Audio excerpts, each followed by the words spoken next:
and welcome. It's really wonderful to have you here today. So we've put together quite a group of people, and we call ourselves the Alternative. Why do we call ourselves the Alternative? Because we're looking at the healthcare system that is unraveling as we speak. And we have a lot of reliance, and often we give our power away to the medical system. You know, give me a pill, I just want a pill. Can you fix this? Instead of really listening and paying attention to the healing that's available by more awareness in the body. And so we've put together 10 different of the best therapists in the area. This is a very local thing. We wanted it to be something that could be a model for other communities, for healthcare, for an alternative to healthcare. So we call ourselves a Healing Collective. And people have cards and things over there. So why is this important? What are we doing here? Again, we look at the medical system and we rely a lot on the medical system, but the doctors over at the hospital will tell you, they've told me, that we can only do like 10 or 20% of what's needed in terms of health. The other 80 or 90% is about lifestyle. So this work that we're presenting today is more about, it's not lifespan, it's how can I have a healthy life till the end of my life. And that's what we're looking at. How do I maintain health in the face of a breaking healthcare system also?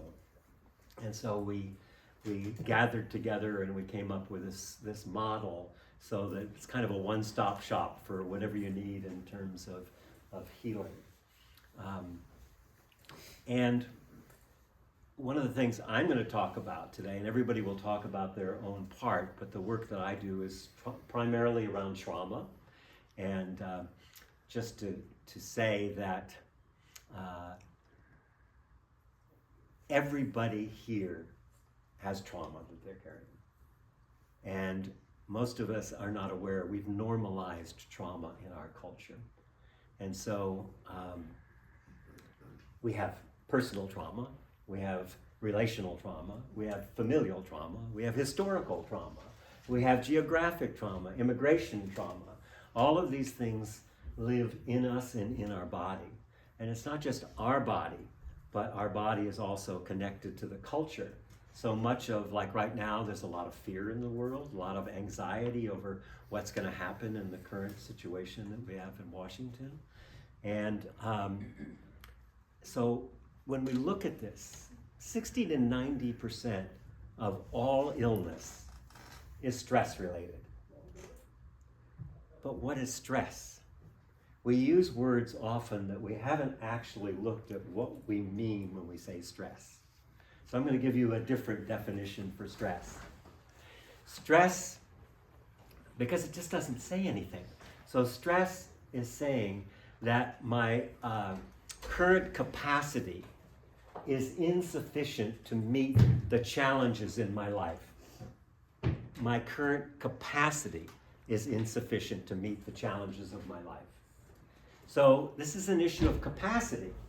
And how do I expand my capacity so that I can have a healthier, fuller, self-expressed, playful, fun, connected life? And what stops us, from my perspective and the lens that I look at the world through, is trauma.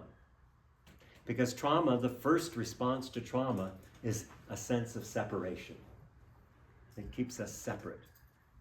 And this has been for many, many generations. I do a lot of work with ancestral trauma also. And it's amazing how much we begin to see that things get passed down through generation to generation to generation. Think about your grandmother, when she got pregnant, had your genes already in the egg that is 3 generations back. And this is not just genetic, but it's epigenetic. What happened, what was the circumstances in which you grew up? So we work a lot with attachment trauma, which is, was I protected? Was I felt seen, heard, and held as a child? And this is really important because how do we learn how to self-regulate in our lives? We learn to self-regulate by someone co-regulating with us. The only way that we can do that. We're not turtles. I often like to say we're not turtles, you know. Turtles, mama comes along, she's been at the bar partying, she lays her eggs in the sand, right?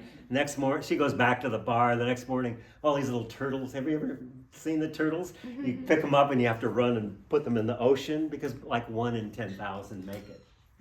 But we're not turtles. We're mammals. And mammals need to be felt, seen, heard, held, and protected.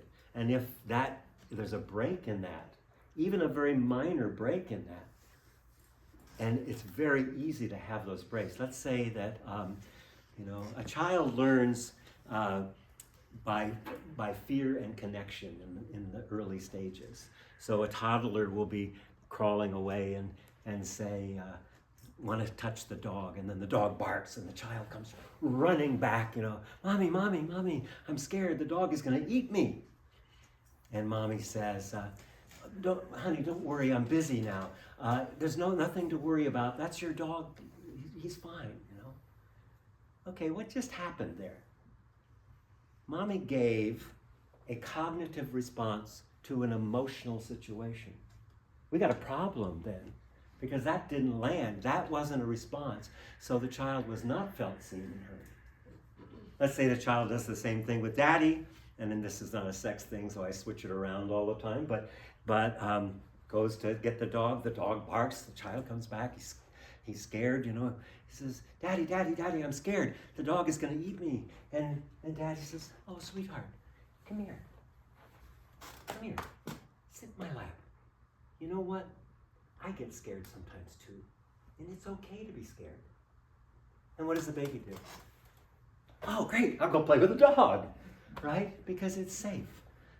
So that was a response that was a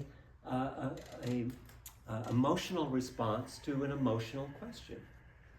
So there's so many different kinds of trauma. So let's define what trauma is, because most people see trauma as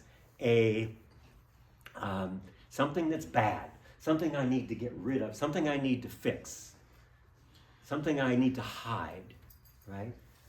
But that is not what trauma is. Trauma is actually an intelligence. It's an intelligence that's been, for millions of years, evolving. And the intelligence is that when we have an overwhelming situation, our nervous system shuts down, disperses, and fragments a part of our essence. And where does it end up? It ends up in the body as tension or numbness, the main two ways that it happens. And so that stays in the body, though. That's the problem. So we have this repetitive, it's called a repetition compulsion. So we have the trauma that happened, then we have the response to the trauma. So actually when we talk about trauma, we're not talking about the event. We're talking about the response to the event that happened. How did I survive that event? So let's say I was getting hit or beaten as a child. Take an extreme case, something like that. And how do I adapt? I first of all shut down. I fragment and disperse the energy in my body. And then I have an adaptive part. I say, I'll be just the silent, quiet one. Or I'll be the smart one. Or I'll be the helper. My parents are fighting. They need help. So I give up my childhood to take care of my parents. Then I become a nurse or a psychotherapist, and it becomes my profession, and which is fine. So that fragmentation can become a profession. But if it's not healed in the body, in the somatic body, it becomes, I'm burned out, I'm a nurse, I'm working 40 hours a day, or I'm a hospice worker, or whatever area we're in, all of that keeps going. And those traumas, it's like my refrigerator's plugged in all the time, right? Keeps things cold. Well, your trauma response is always plugged in. It's taking your energy, it's taking your essence, It's shaping the way you react to the world. It's shaping our responses to each other. So, if I'm, what was I going to say here? I had a senior moment, just everything went away. It happens. I'm turning 80 here. When we have a trigger that brings something up like that, we want to move away from it. So the first symptom of any kind of trauma is a sense of separation. I'm a separate self. I'm not connected to the world. It's been built into our scientific model. The Newtonian Cartesian scientific model is that we're objects in a world of objects. But we're not objects in a world of objects. We're very much interconnected with each other all the time, and with nature and culture. All of these things are all having an impact on us. But if we've fragmented and can't do that, then we begin with a sense of separation. I'm a separate person. And then that keeps us distant. The second major trauma response is a sense of scarcity. There's not enough. There's not enough time. How many people have? There's just not enough time, right? It looks really real, too. There's not enough time. Not enough money. How many people? Not enough money. Not enough good people. Not enough conscious people. The world would just be so much better if there were more conscious people. You ever heard that? Right? Yeah, okay. Yeah, well, that's looking out. We want to fix the world so we don't, it's a bypass, so we don't have to feel the yucky shadow feelings that all of us feel. The shame and the guilt and all of those things that come up for us. And so healing trauma is to find out what is the gift of the trauma? What is the thing that we say, I have a dysfunction. I'm scared all the time. I don't want to go out. I'm overeating. I'm fighting all the time in my relationship. Like the same fight over and over again. We call it aftertime. You know, you have an argument with your spouse and you can't believe she said that. I'm so angry. And the next morning, I am still angry. And 10 years later, I still remember that time you did that thing. That's aftertime. Aftertime is a good sign that you have a trauma experience that you're carrying around. So when we do trauma work, it's not trying to get rid of anything. One of the hardest things I do with the groups I work is that people always want to get to the ideal place instead of working with where they are. So trauma is very simple to heal, really. You just have to feel it. You can't heal what you can't feel. You can talk about it all day cognitively. That's great for all kinds of things, not for healing trauma.